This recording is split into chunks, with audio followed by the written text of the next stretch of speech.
Okay, so today we're going to be disassembling this Nissan or INFINITI 10 cut ignition. Some of the common reasons might be that this ignition was changed on the vehicle, so you can't make a key by the door. It could be that it's gone bad and you want to repair it, or it could even be that you want to rekey it. Maybe it was different and you need to rekey it back to match the original, or maybe the car was stolen and somebody they want it different. Rather than replacing it, you can repair it, rekey it, and use everything like it is. Okay, so I've done a little bit of prep work. I've taken a small drill bit and I've drilled down right beside these two pins. Okay, directly beside them. And what they do are they pretty much hold this thing together. Once you have them drilled, you take a little straight pick and just come in, and you want to lift them out like this. Okay, and that pin is still good, and we'll reuse that when we put it back together. I'm going to take this one, and same thing, just pull it out. Okay, and then this cap will come off. Okay, now we need to take the key buzzer apart. So we're going to push in this little tab and just kind of lift it. That part will come out. We're going to remove these two screws.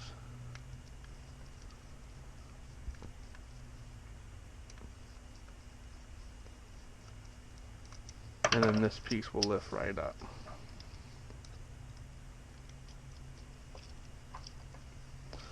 Once you get all the screws off. Okay, and we'll set that to the side. Once that's gone, then you're going to take and push in the wheel lock. Once you push that wheel lock in, the whole cylinder will come out.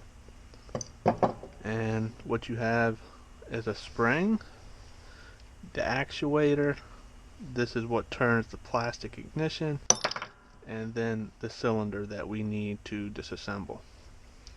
Okay, so now we have the main cylinder.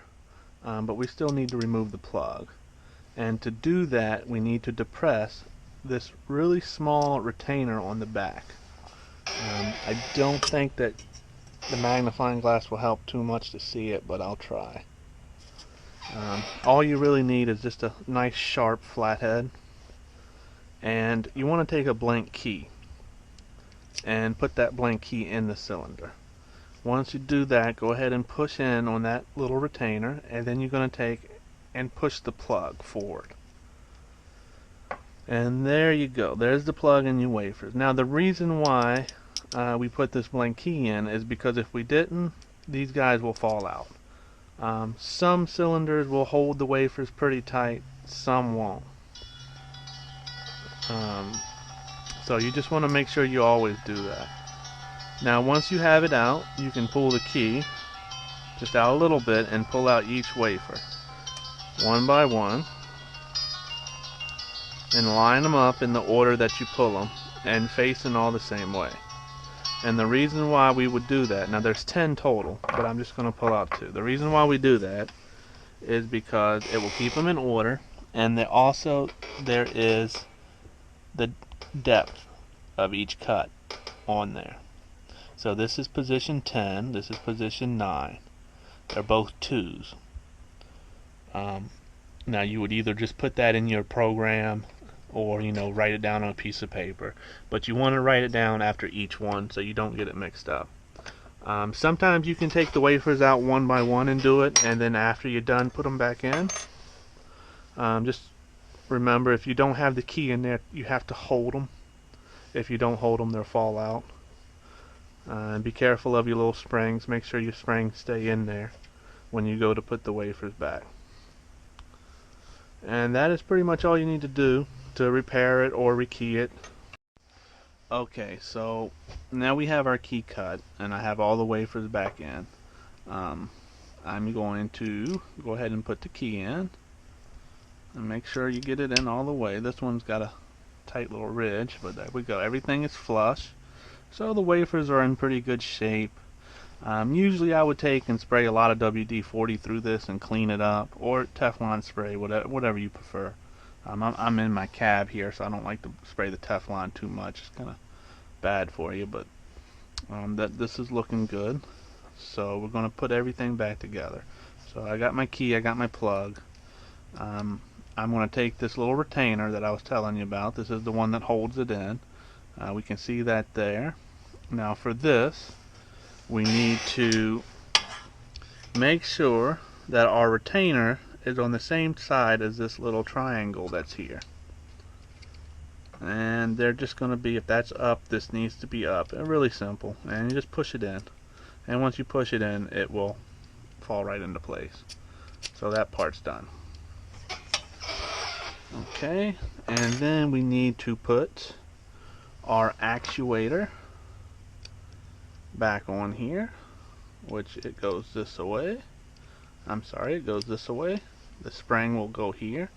So the slot, just make sure it's facing down. I don't know if it really matters, but yep, it does. It doesn't fit this way, so we know that it goes that way.